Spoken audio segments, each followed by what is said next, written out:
and go and get it, and get your mouse out, and compare it in weight to a modern mouse. You'd be actually surprised how heavy that mouse was, and it was a far more comfortable experience. So that's to anybody who used to have an Amiga, or an Atari ST probably as well. So you would better go into a song, the second one? Yes. I couldn't even read the name of that second song. It's by a person called, it's actually by Zona Tango.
Right, and we're back, and Roy is chickened out of saying the title of that song, which I wouldn't like to pronounce either, so we'll move straight back on to our final talking point of the day.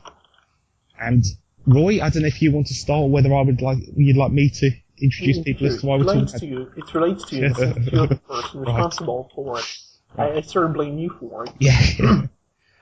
So a few days ago, I was curious enough not to, not just write about the diaspora situation as a replacement for most of the social networks, but actually try it myself. So, in case people don't know, a couple of shows ago we spoke about the Identica situation. They changed the way the site works, and they changed the appearance of the site. Some people like it, some people hate it. So some people move away to other networks, and one of the actually the most prolific users on the network, Fab, is moving away. I think to like Google Plus now. Is he consolidated there? I believe. I think he still posts a little bit on Identica. I could be wrong, but I'm sure he's made the odd post on Identica as well.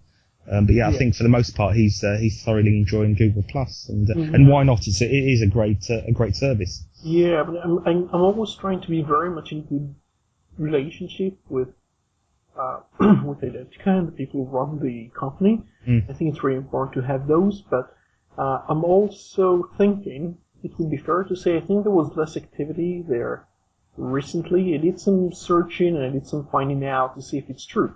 And I also know that it seems to be a bit less interaction among the people on the site. So very often people will just measure things like, followers and, who follows me and how many people follow. But just because people mark his follower or friend doesn't mean you actually read what you post, and we all know that.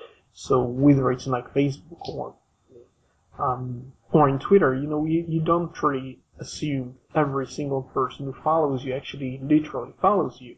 So I thought that the engagement rate of the Identica was falling down a bit, because people I used to engage with in conversation about a year ago, let's say 100 times a day, would maybe drop to about 30 a day or something like that. So and then a person from Romania, he invited me to go to Diaspora and try that out and basically try and share it, see if I like it. And I remember you'd invited me before, and I just thought might as well try that. So I went there and I signed up for an account, and I found some tools, command line tools, that would help me do the shortening of links. I mean, some of the things that I didn't exactly like, and it did feel like a bit rough, and it is actually an alpha now. It's called Join Diaspora, and one of the things about it is that some of the very basic things you'd expect to exist just aren't there. And yeah, I mean, I've been with it for now, I think about maybe 2 months, maybe a little bit more, maybe a slight bit less. And there are some features which are missing. For example, I think I brought up in IRC yesterday, and that was there's no facility to edit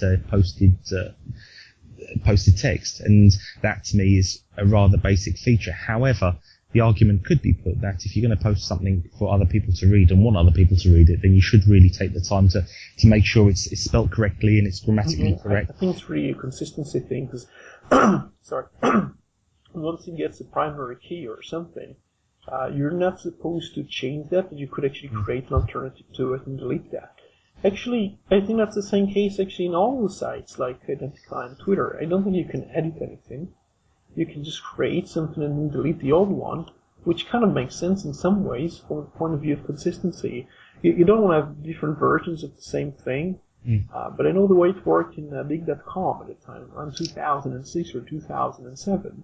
They changed the functionality so that you have like a grace period of about, I think at first it was something like half a minute, then maybe they changed it for like 5 minutes. So you could change your comment within like the first 5 minutes. You get like you post it, you can treat like a preview, and if you don't change it within 5 minutes, that's it. That's there. Which possibly would be nice, but you could then always just pretend that you've posted something and that it's posted, and that's the preview, and still change that. So basically what you do is proofreading. Once you post something, I don't really see what you would want to read that again straight away, within a minute, unless you didn't proofread. For those that aren't aware of Diaspora, it's very basically a social networking site like Facebook. I hate to bring Facebook into this, but if, for want of a better descriptive word, in order to get people to visualize what we're talking about, it's very much like Facebook.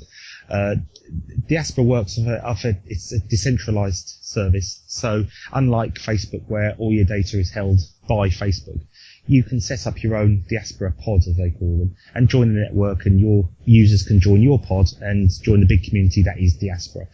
Very, very good system, very good way of keeping hold of your own data and ownership of your own data. I have some personal reservations in regards to a decentralized system like the one that Diaspora runs. I've been doing a little bit of research. I've been reading the tech documents and manuals for Diaspora, and I'm a little bit concerned with what seems on the surface to be a very good idea. When you look at it and say, what if, it has a few flaws, I think, which could be open to abuse. I think the first one of which was that when I brought up on IRC last night, and it would be, as it stands, like I say, I can create my own pod and I can invite my own users, so you can join Goblin's pod. And once you do that, you join the big community that is Diaspora, and you can still share with people that have joined the official, inverted commas, Diaspora pod. There's nothing to stop at the moment as far as I can see, and please, if somebody has any more details on this, I'd love to hear from you. But as far as I can see at the moment, there's nothing to stop me or